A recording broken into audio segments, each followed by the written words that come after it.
Okay guys, Sean here from Crafted Elements, and then this is going to be a quick video to give you guys a super helpful, at least in my humble opinion, a super helpful tip on how to deal with this problem. So occasionally when you're cutting wood to fit our molds, for example, this came out of one of our 10-inch round molds, you may have cut that wood so awesomely perfect, but you still got a little bit of resin seepage between the wood and the mold, and you've got this fine, like 1/32, 1/16 of an inch amount of resin, and you're like, ugh, now I've got to sand this entire thing around to expose the wood.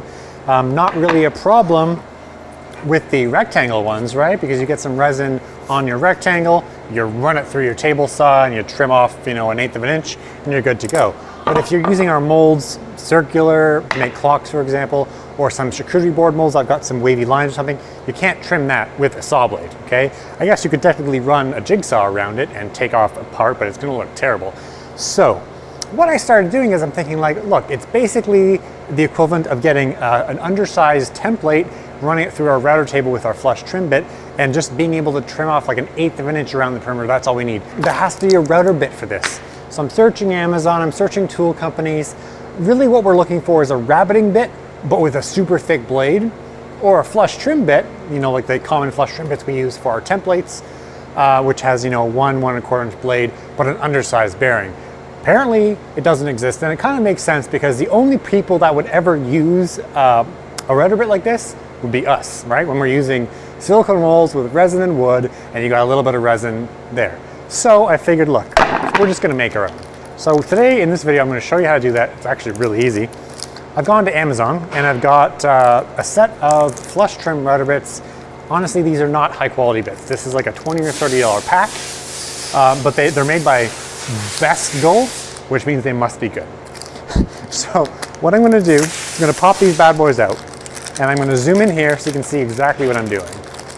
So this package comes with 1/2 inch, 3/8, 1/4 inch, and 5/16. What we're actually gonna be using is our 1/2 inch bit. It's the largest bit. It's got a 1/2 inch diameter around the blade, plus that 1/2 inch bearing. The key is we wanna make sure all these bits have the identical 1/4 inch shaft, right? So we're not gonna expect to get a 1/2 inch bit with a 1/2 inch shaft and then change the bearings out from a 1/4 inch bit, if that makes sense. So you wanna make sure that your bits have the same shaft, right? And the same type of screw for the bearing hole. Because what we're really gonna do, we're gonna take this bearing off, we're gonna put this bearing on, which effectively is going to give us a router bit that is going to take off the difference between this bearing and this bearing. Make sense? If it doesn't, just follow along. Okay, so grab our handy pliers and an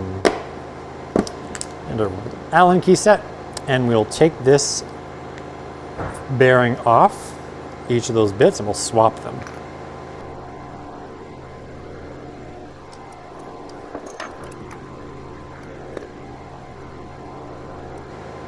All right, so I've taken the bearings off. I'm gonna grab that smaller bearing from the smaller bit, put it on the 1/2 inch shaft, and grab that same screw and put it back on. See how easy this is, guys? We're literally just creating our own custom router bit that is useful to only us and no one else. Just gonna tighten up that smaller bearing on the larger diameter blade, and voila, we've got a bit we need that's gonna take off just fractions of an inch when we run this through the router.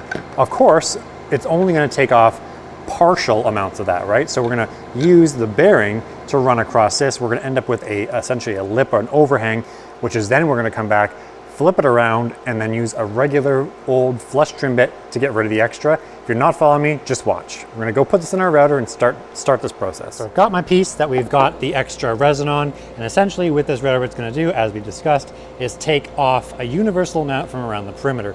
But we need to make sure that we line up this undersized bearing with a smooth section, or rather a smooth all around component or section of our piece. So I've just kind of arbitrarily lowered it to there, and you can see that where the blade level is, it's going to take off everything here and leave this, essentially a lip over this thing, which we'll get rid of with our other router bit. But I guarantee this is going to be faster than doing it by hand by sanding. So let's get started.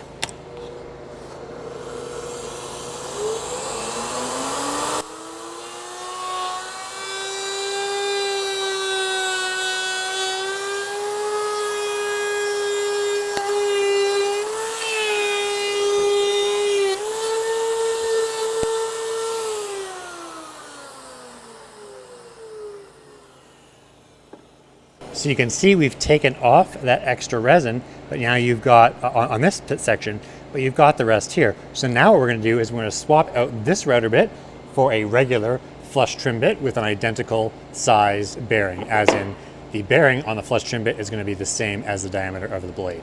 So we'll swap this out, and effectively this part is going to act as a template, and this bit is gonna take off the rest of that material.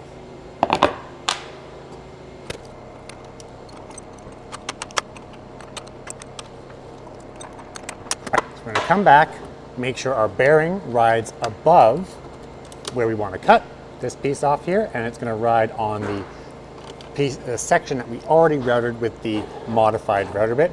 As you can see, as we roll this thing around, we should, in theory, match this to this. Let's get started.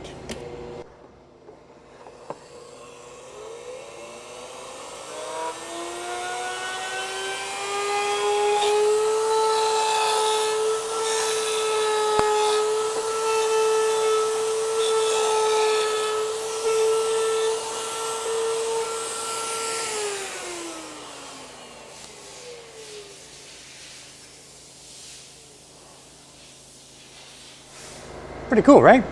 So we basically saved sanding, and if you're anything like me or any logical woodworker, you hate sanding, especially sanding resin.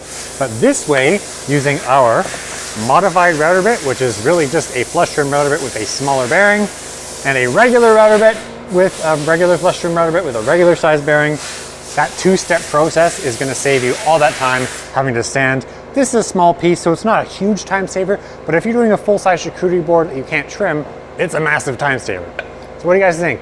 Good tip, bad tip? Do you want to see more stuff like this? Comment below, and if you haven't already subscribed to us here on YouTube, make sure you do now. Thanks for watching, and happy making.